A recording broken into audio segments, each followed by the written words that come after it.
Now, I'm sure all of you have heard about this. Let's fire 1,200 legal Americans, move our plant from Iowa to New York, and hire 2,500 illegal immigrants. Make that make sense. Good morning, everyone. Welcome back to Starkey Homestead. I'm out here checking everything. We had some pretty bad rainstorms last night. Come on, boys. Stop trying to be dominant. It's really rude. And hold on. And as I was doing my little walkabout around my farm, I was thinking about this time in my life where I was a young adult and I knew everything. I mean, y'all, I knew everything. And my mom got so irritated with me. And she turned around, she looked me in my eye and she goes, "Samantha, you are being willfully ignorant." Never in the entire world's history has there been a more offended young woman at that moment than me.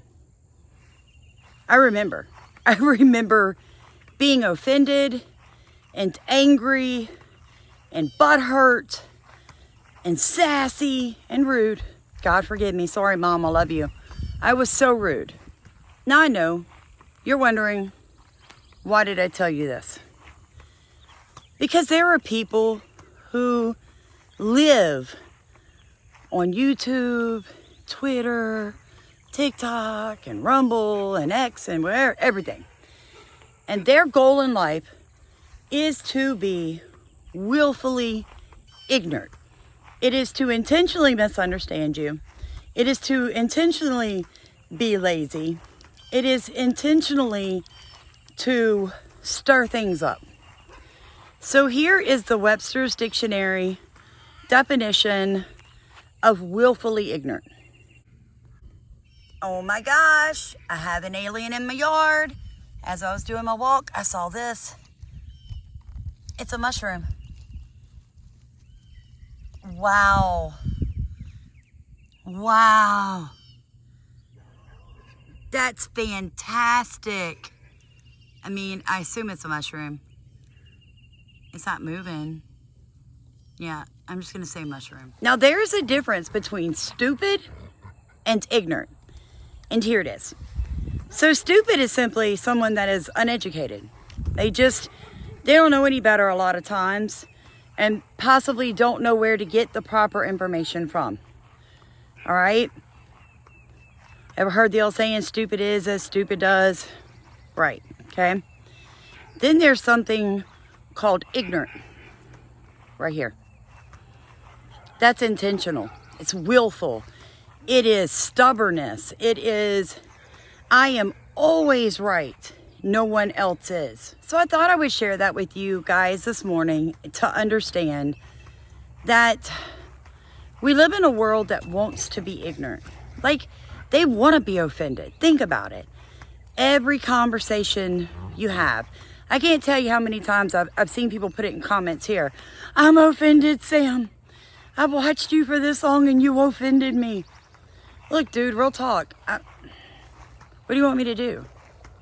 I'm not going to apologize because I'm not mean. I'm not name calling.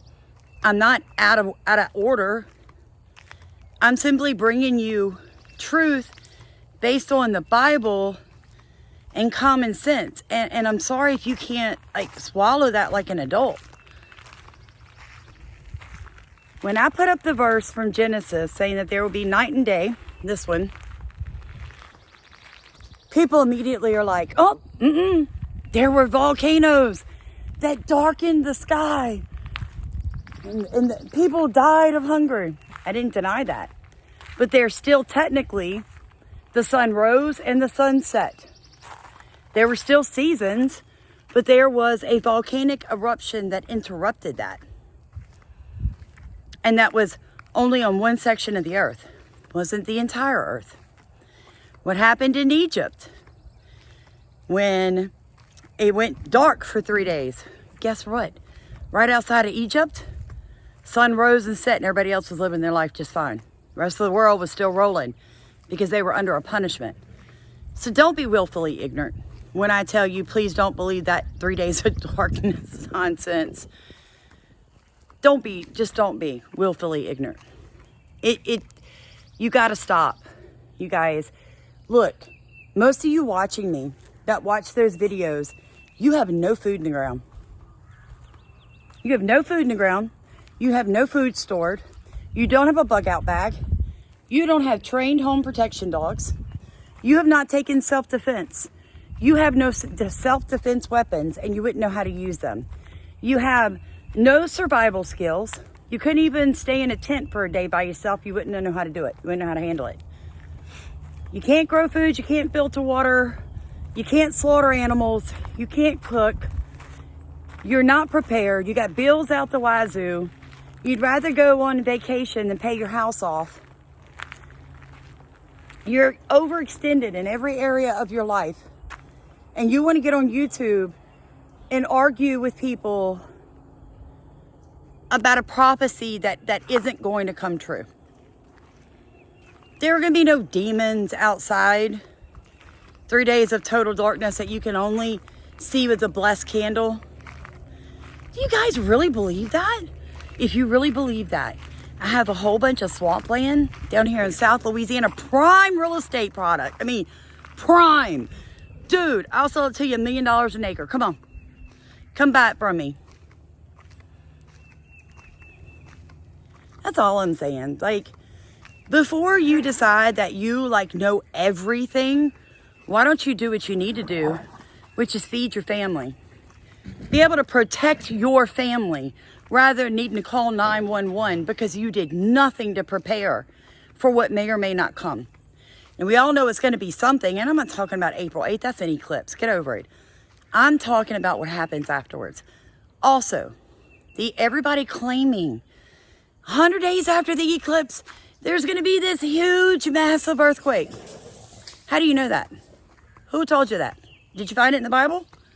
No. A prophet told you. Quit repeating it. Because if that prophecy is wrong, and I'm willing to bet it's probably wrong, if it's wrong in any way, if it doesn't happen on 100 days, it happens on 130. If it doesn't happen where they say it, but next door to where they said it was going to happen, then it's a false prophecy. And now you, my friend, because you're repeating it, are also a false prophet. Better be careful. Their playtime got a little rough, and I just fussed at them. Look at them. They're both like, dang, dude. It's all your fault, bruh. If you wouldn't have been making all that noise, you wouldn't have seen. You know, that's 220 pounds of dog right there. You have to stay on it when you got male dogs, especially big ones. One intact, one not intact, but I didn't fix him till he was almost 2. So he got enough testosterone to make him think he's still the beast. Sammy, you cooling down?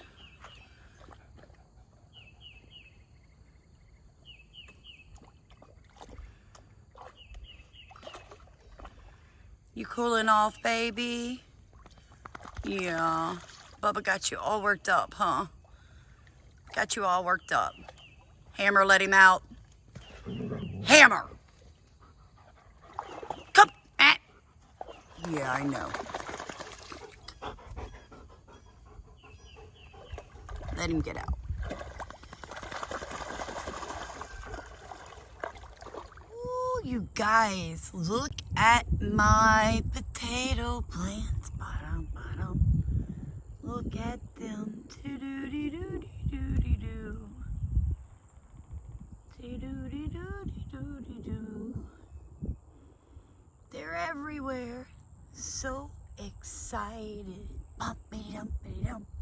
Before I let you go, I got another comment on another video that said, April 8th, we're going to lose communications. Okay, so my point is this. If you're claiming that, if you're speaking that like a prophetic word, whether it's your own prophecy or somebody else's, and say we don't lose communications until 2030, or we don't lose communications until April 18th, that makes you a false prophet, friend. Let me tell you guys something. It's called fear mongering. At any minute, our entire infrastructure in this company, in this country could collapse. We talk about that all the time. Most of our infrastructure is from the 70s and 80s. Ever since then, our way of living has steadily declined. The middle class is no longer existent. The people who look like they're middle class are so far in debt that if they miss work for one solid month, they're going to lose everything they've got. So there is technically no middle class anymore. My parents were middle class, owned everything, had hundreds of thousands of dollars in the bank growing up. I traveled all over the world. My dad was an iron worker. That was in the 80s. Then there was this big crash across the country. My parents, like everybody else who had a business, lost everything basically. And then my parents built it back up, but it was never the same. It was never the same. It was in the early 80s. I'm telling you guys this because America's been on the decline since then. At any moment, your water supply could be poisoned. They don't even protect those. Your entire electrical grid could go down. All the communications, we could be hacked. The banks could collapse. That could happen any day. Don't claim a day. That makes you a false prophet. Now, you guys, I gotta go because the love of my life, all 5 years old, is here and he gets my attention. Hey, my darling. God bless you. Please like, comment, and subscribe. If you'd like to drop something in our Venmo or PayPal, go for it.